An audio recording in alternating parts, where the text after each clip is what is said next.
Prav, začnemo. Hvala lepa, da ste se odzvali na naše povabilo. Jaz seveda moram najprej reči tisto, kar v bistvu bom najraje spregovoril, in to tako na začetku, da bi se vam zahvalil za leto, ki je za nami v tistem delu, ko ste za svojim delom, svojimi prispevki vendarle pomembno prispevali k temu, da so stališča naše organizacije bila prisotna v javnosti. Poročali ste na izjemno korekten, profesionalno visok nivo je bil v vašem pristopu, tako da res hvala lepa. Za leto, v katerem pa seveda smo, vam želim seveda zdravje in sreče. Mislim, da je to kljub delu, ki ga vsi upravljamo, najpomembnejše v tem našem življenju. No, mi bi radi danes, tako kot je tradicija v naši organizaciji, na prvi tiskovni konferenci, novinarski konferenci, spregovorili na kratko o naših pričakovanjih v tem letu. Potrebno je seveda reči, da mi ne gojimo prav nobenih iluzij o letu, v katerem smo, v katerem vstopamo. Tudi to leto bo izjemno težko. Težko za delavke, delavce, težko bo za sindikate, kajti nekateri dogodki so žal predvidljivi. Gre predvsem za dejstvo, da zagotovo ne bo pri ravnanju naše vlade prišlo do nekih bistvenih sprememb. Naša vlada bo zagotovo še naprej sledila navodilom, pričakovanjem nekaterih mednarodnih inštitucij in v tem delu bo seveda pokazala še naprej neko pokončno neizprosno držo do nas, ki pač tukaj živimo, ki si pač predstavljamo to življenje, to družbo nekoliko drugače, kot si jo predstavljajo trenutno politiki, ki vodijo to našo državo. Še naprej se bodo dogajale strukturne reforme, ki so praviloma zelo neprijazne do socialne države, do delavk in delavcev. Šlo bo za reforme, ki so predvsem v funkciji reševanja javnih financ, proračunskega primanjkljaja in javnega dolga. Torej, reševanje razmer, ki so nastale predvsem zaradi gospodarske finančne krize, zaradi nekaterih vrednot, ki so nas pripeljale v to krizo. Seveda za to krizo niso krive delavske pravice, ne sindikati, pač v požrešnost, pogoltnost lastnikov kapitala in politiki so tem interesom zelo pogosto držali štango. Tako da tudi v tem letu bo zagotovo resen poskus vlade, da bi posegala tudi na področju delovnih razmerij, namreč na trgu dela se želi razširiti vpliv tržnih zakonitosti, kajti sporočila, ki prihajajo, so nedvoumna, ta pa gredo v smer, da so delavci še vedno preveč zaščiteni, da je potrebno povečati fleksibilnost delovnih razmerij, klestiti stroške v podjetjih, vse v imenu večje konkurenčnosti. Seveda so taka stališča v direktnem nasprotju z našimi zahtevami in to bo zagotovo področje večjega konflikta v tem letu. Tudi na področju zdravstvene reforme je stvar izjemno negotova. Mi v tem trenutku seveda še ne moremo dati neke končne ocene, končne sodbe, vendar napovedi predsednika vlade, da bo tudi to področje predmet velikih konfliktov, da slutiti v kakšno smer se lahko reforma v zdravstvu zapelje. Ni pa potrebe, kajti nekatere spremembe na področju zdravstva bodo lahko deležne tudi naše podpore. Tam, ker bomo izjemno občutljivi, je, če bi klestelj zmanjševali pravice zlasti iz obveznega zdravstvenega zavarovanja. Če bo pa prišlo do sprememb financiranja na področju zdravstvene blagajne, ki bi olajšali dostopnost pravic na področju zdravstva, bo zagotovo minister, ki je najbolj odgovoren v tem delu, bil deležen tudi naše podpore. Toda tisto, kar pa mi zahtevamo, kar pričakujemo v tem letu, zavedajoč se, da seveda ne bo lahko, je pa naslednje. V tej naši družbi moramo uveljavljati nekatere druge vrednote, ki so zelo pogosto potisnjene na obrobje. To je več solidarnosti, socialne pravičnosti, preprečevanje prevelikih socialnih razlik na račun nedela in izprijenih moralnih norm.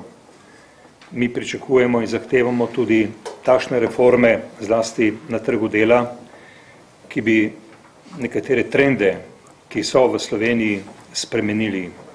Ti trendi, ki so zelo neprijazni, pa so, da v bistvu cele generacije, zlasti mladih, ki končajo šolanje, sploh ne poznajo dela za nedoločen čas. Ta negotovost, ta socialna ogroženost, ki je na trgu dela, je škodljiva za vse generacije. V prvi vrsti seveda za mlade, ampak tudi za starejše. In mi pričakujemo tukaj, zahtevamo skratka politike, ki bodo spodbujala odpiranje novih delovnih mest, kvalitetnih delovnih mest, varnih delovnih mest, kolikor to varnost sploh lahko pričakujemo glede na sistem, v katerem živimo. Nadalje zahtevamo spremembo na področju davčne politike. Mi smo prepričani, da bi morali bogatejši prispevati mnogo več v javne finance, kot pa to počno sedaj. Zahtevamo reformo finančnih trgov. Ampak tisto, kar bo zagotovo prihajalo v spredje in že prihaja, so nekatere reforme, ki se naj bi zgodile danes, zgodile jutri.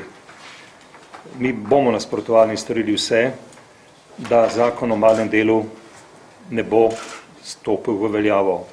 To je napaka vlade, to je zgrešen projekt v trenutku, ko bi morali ponujati mladim ljudem, brezposelnim, kvalitetna delovna mesta, ne pa malo delo po napotnicah od danes do jutri, z veliko negotovostjo. Malo delo ogroža tudi ostale blagajne, pokojninsko, zdravstveno blagajno. In storili bomo vse, da do tega pač ne pride. Podobno je z pokojninsko blagajno, pokojninskim sistemom, pokojninsko reformo, ki jo zdaj že preko državnega zbora ponuja naša država. Tudi to je napaka, lahko bi storili drugače, lahko bi šli v nekatere spremembe, ki bi bile do delavcev in delavk bolj prijazne, ki bi dale tudi boljše rezultate, kar se tiče ekonomske vzdržnosti pokojninske blagajne, pa ta vlada je izrazito podcenjevala zahteve sindikatov. To zagotovo ni dobro, ampak gre preprosto tudi v kontekste vlade. Naj spomnim, da je to vlada po več kot 10 letih, prva vlada, ki nima z nami sindikati sprejetega socialnega sporazuma.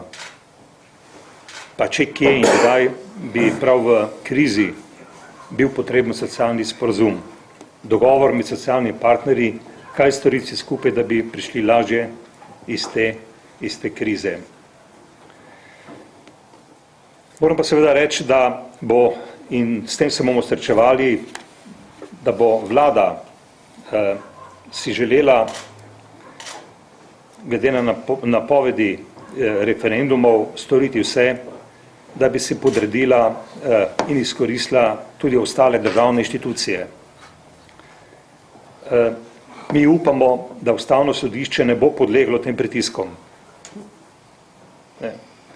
Pritiskom vlade in državnega zbora, ki so se zatekli v okrilje te inštitucije, da bi preprečili glasovanje ljudi, opredeljevanje ljudi do nekaterih sprememb, ki zadanje dobesedno prav vsakogar.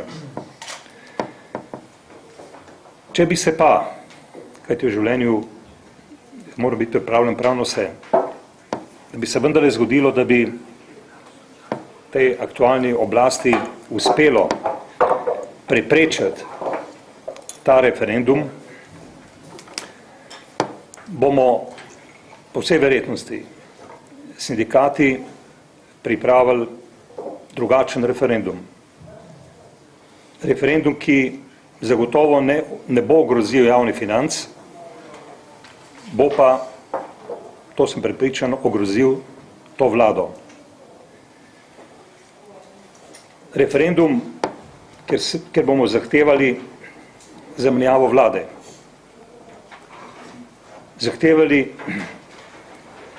bomo drugačno vlado, delovsko naravnano vlado. In verjamem, da na tem referendumu bomo dobili ne 40 tisoč podpisov, ampak na 100 tisoče podpisov, ki bodo imeli izjemno veliko moč. Govorim seveda v primeru, če bi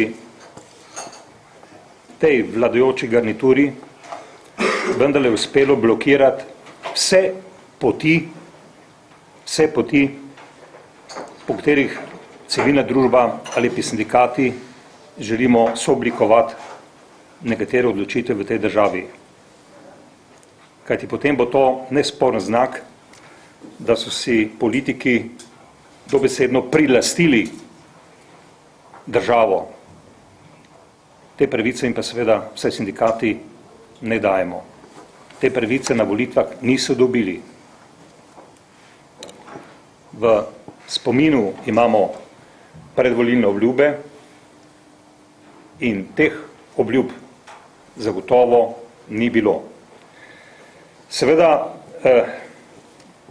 mi bomo ukrepili v tem letu sodelovanje tudi z našimi kolegi sindikalnimi centralami, z ostalimi sindikati, kajti ta bitka za boljše življenje delavk in delavcev je težka bitka in je pomembno, da smo skupaj, da smo enotni, vsaj v teh temeljnih ciljih in temeljnih odločitvah.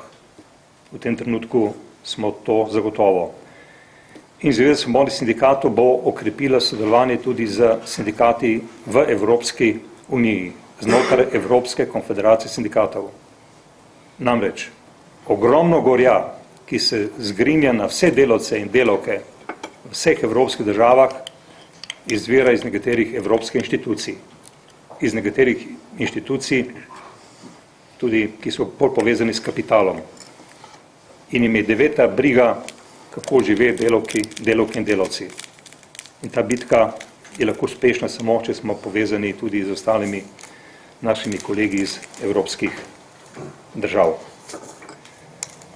Toliko na kratko z moje strani, bi pa nekatere stvari iz enega dela tega, zelo pomembnega dela, o čemer sem spregovoril tudi naš kolega, sekretar naše organizacije Milan Utroša. Milan, izvoli.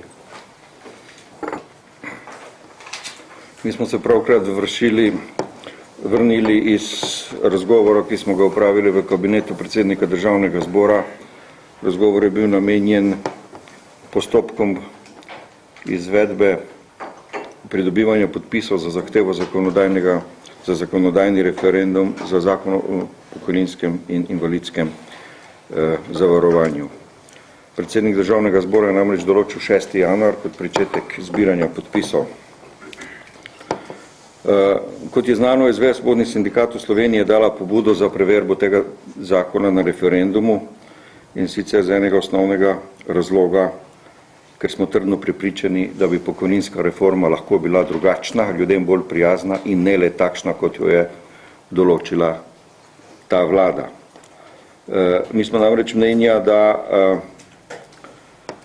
sedaj, ko govorimo, ko politiki govorijo o vzdržnosti pokojninskega sistema in seveda spreminjajo sistem tako, da iz državnega proračuna več naj ne bi bilo možno dajati namenjati sredstev v pokojninsko blagajno, torej naše mnenje je drugačno.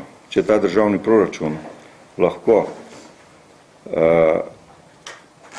namenja denar davkoplačevalcev v saniranje bank, ki so kreditirale vse tajkunske kredite v tej državi, z rizičnimi krediti, in je ves čas na te postopke mirno gledala od strani Banka Slovenije, ki je regulator in prvi nadzornik tega početja. Vsa ta leta se je to dogajalo ob spremljanju te banke, Slovenske banke Slovenije, katere guverner je večino časa bil Mitja Gaspari, ki je danes avtor reform v tej vladi. Smo mnenja, da je prišel čas, da bo nekdo moral tudi za ta početja oziroma nepočetja položiti račune v tej državi. In te postopke bomo letos tudi sprožili. Zanimivo je, da v času, ko smo naleteli na zaprta vrata na strani ministra Svetlika in vlade pri pogajanjih o pokojninskem zakonu, nam je predsednik vlade gospod Pahor sporočal, da si on želi tega referenduma in da bo tudi dobil ta referendum, ko bo prišlo do njega. Naenkrat se je pri tem istem predsedniku in pri tej isti vladi pojavil strah pred volivci. Naenkrat si ta vlada več ne želi referenduma, išče vse poti, kako bi volilcem preprečila, da se sami opredelijo o tem, ali je ta zakon za njih sprejemljiv ali ne, ali je ta pokojninska reforma pravična ali ne, zato se zateka k ustavnemu sodišču kot zadnjemu, ki jim lahko reši stvar z morebitno prepovedjo izvedbe referenduma. Da je strah te vlade pred volilci tako velik, dokazuje tudi to, da ta vlada z odločitvijo državnega zbora o ustavni presoji ne more počakati na redno januarsko sejo, ampak napovedujejo, da bodo sklicali izredno sejo že takoj v začetku meseca, kajti lahko bi bo presenetilo, da bi volilci do takrat že zbrali oziroma oddali več kot 40.000 potrebnih podpisov. Zato bodo po napovedih, ki prihajajo iz največje vladne stranke, že okrog 10. januarja izvedli izredno sejo, ker se zelo mudi. Namreč to ustavno presojo bi lahko zahtevali v državnem zboru tudi na redni seji. Nevarnost je edino ta, da bodo volilci že prej povedali, kaj si o tem zakonu mislijo z številom oddanih podpisov. Zato seveda takšna početja, ki jih napovedujejo. Mi imamo seveda organizirano vse v zvezi z našim članstvom, ki bodo torej prispevali svoje podpise za ta zakonodajni podpobudo, za ta zakonodajni referendum. Nam se obračajo mnogi nečlani, ljudje, volivci iz države, ki želijo te podpise dati. Nekaj težav nam povzroča sam sistem oddajanja podpisov. Tudi zato smo bili danes na sestanku v kabinetu predsednika državnega zbora, ker so bili prisotni predstavniki tako Ministrstva za notranje zadeve, kakor tudi Ministrstva za javno upravo. Namreč uradne ure upravnih enot se v veliki meri pokrivajo z delovnim časom velikega števila naših članov. In praktično pridemo do tega, da veliko naših članov nima možnosti oddati podpisa, razen če si bi vzeli dopust. Veste, da je s 1. januarjem prenehala veljati uredba, ki je določala, da upravne enote delajo tudi ob prvih sobotah v mesecu. Naš sindikat je sicer to zahteval že pred časom, vendar slučajno je glih sedaj prišlo do ugotovitve, da pa to več ni potrebno. Zato mi pričakujemo, in danes smo tudi naslovili vlogo na ministrico za javno upravo, gospo Krepsovo, da omogoči, da se v velikih podjetjih spostavijo začasni krajevni uradi, kjer imajo delavci možnost oddati svoj podpis, ker nimajo možnosti v svojem delovnem času obiskati upravne enote. Mi pričakujemo, da se bo ministrica odzvala po veljavni uredbi, ima to možnost in omogočila skupaj z načelniki posameznih upravnih enot, da se dejansko ta del demokracije približa ljudem v tej državi. Ministrstvo smo tudi zaprosili, da v času zbiranja podpisov določi tudi katero od sobot za delovne, kjer ko bodo lahko delavci, ki delajo od ponedeljka do petka, v času, ko delajo upravne enote, oddali podpise v soboto. Težko bi verjeli, da bi se temu ne odzvala in šla naproti, saj gre ne nazadnje za to, da se državne inštitucije, državni uradi približajo ljudem in jim omogočijo, da opravljajo svojo pravico, ki jim jo daje ustava.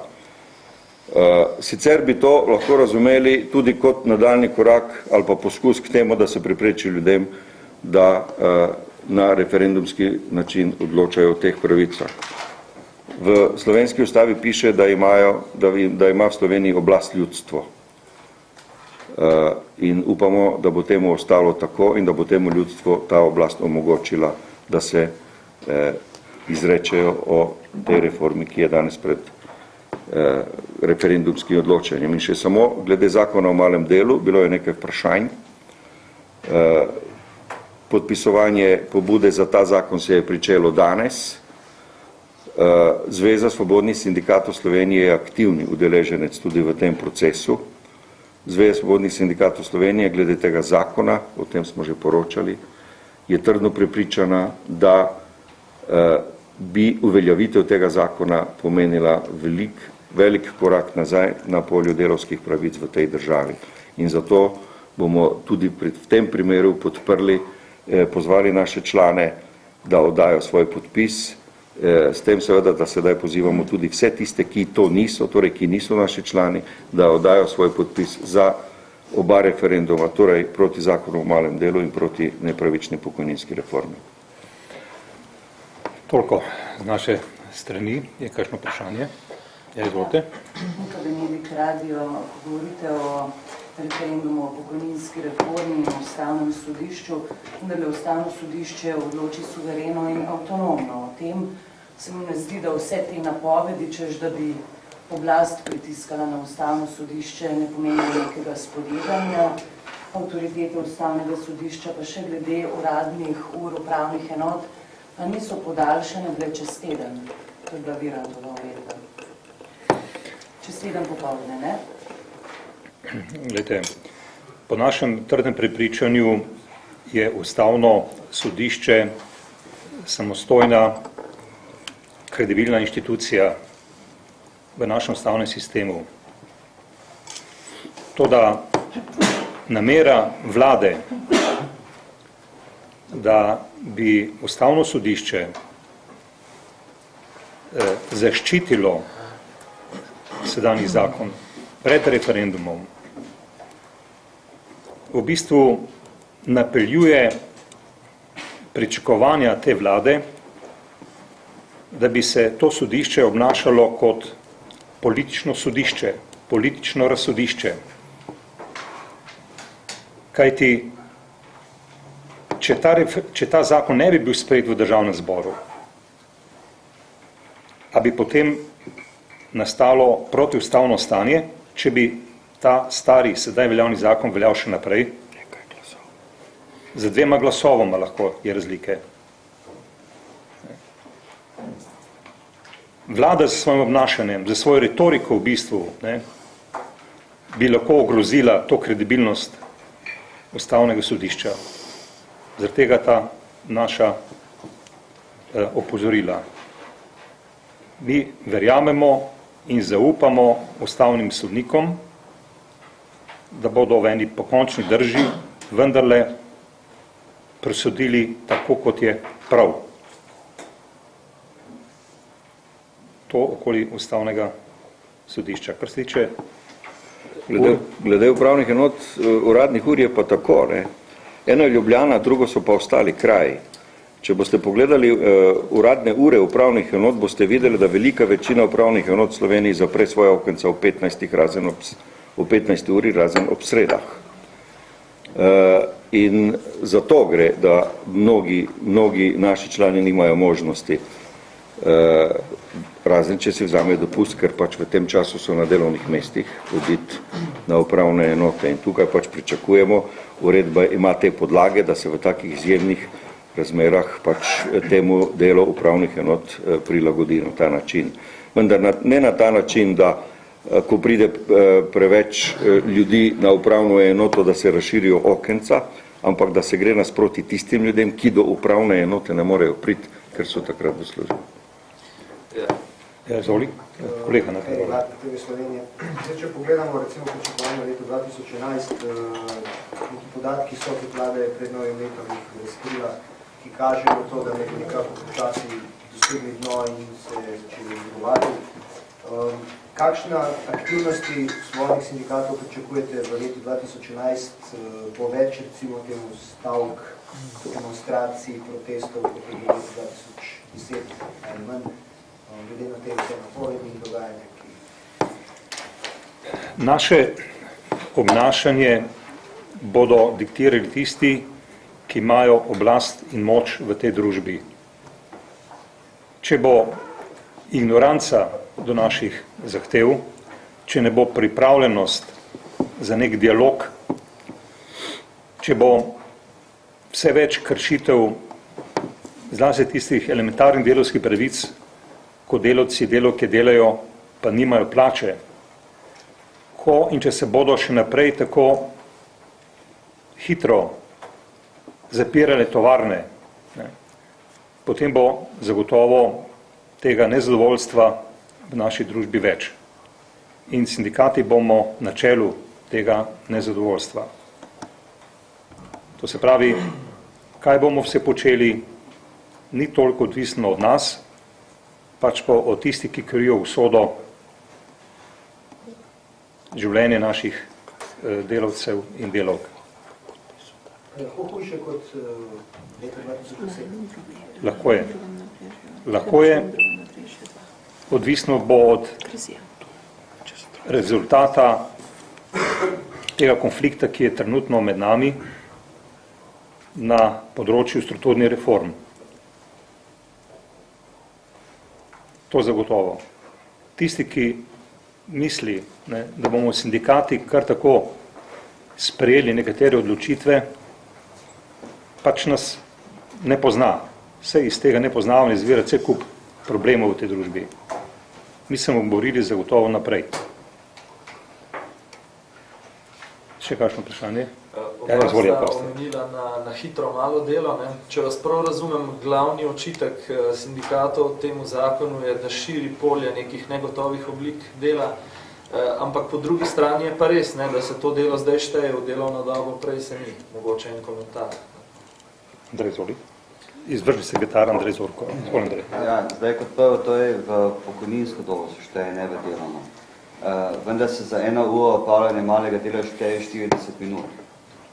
Se pravi, že tukaj je na trgu dela neenakost med dvema delavcama, ki opravljata popolnoma enako delo.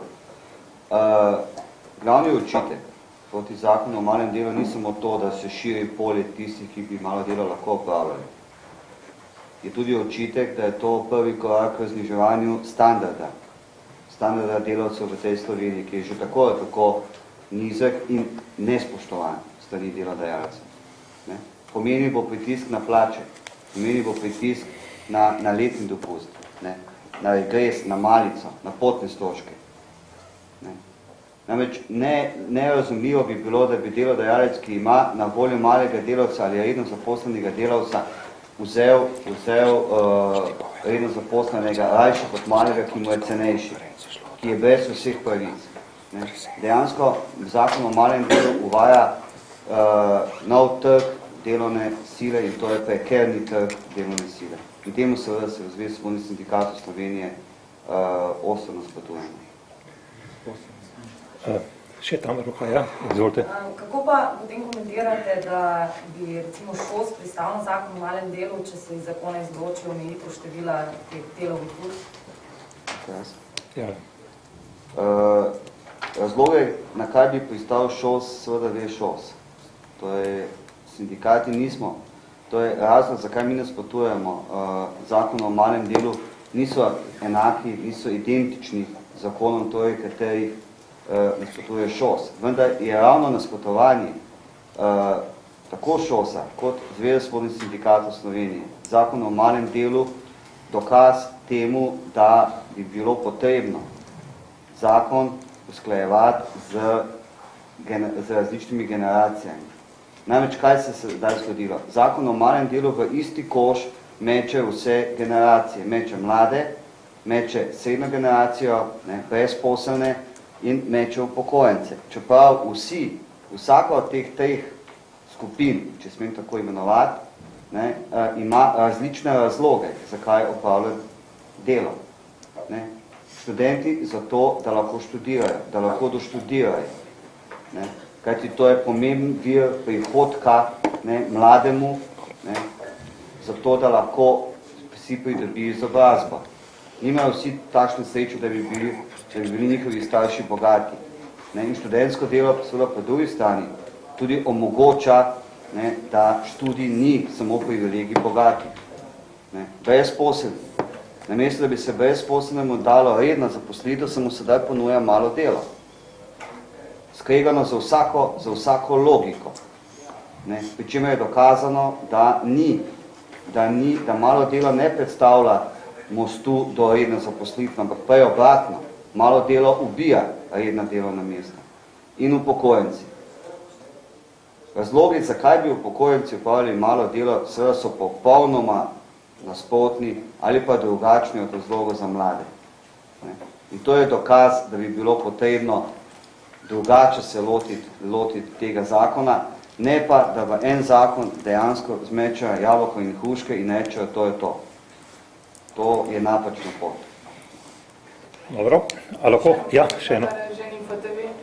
Delavcem boste šli nasproti pri zbiranju podpisov za referendum za pokojninsko reformo, kaj pa za zbiranje podpisov o malem delu, tukaj ne bo nobenih podaljšanj uradov predloga. Mislim, ne bo se dal nobenega predloga Ministrstva za javno upravo, da podaljša tudi tukaj. To velja za oboje. Ko se urad odpre nekje, on funkcionira v vseh svojih pristojnosti, ki jih ima. Torej, če uspemo tukaj, seveda pol velja tudi to za to. Sicer pa moram reči, da bo celotno vodstvo Zveze svobodnih sindikatov Slovenije zdaj takoj po tej tiskovni konferenci ob 12. šlo dati podpis tukaj na Kresiji za podporo zakonu o malem. Torej, za referendum, ja. Za referendum. Proti temu zakonu, ja. Lahko tukaj končamo. Tako. Torej, hvala lepa.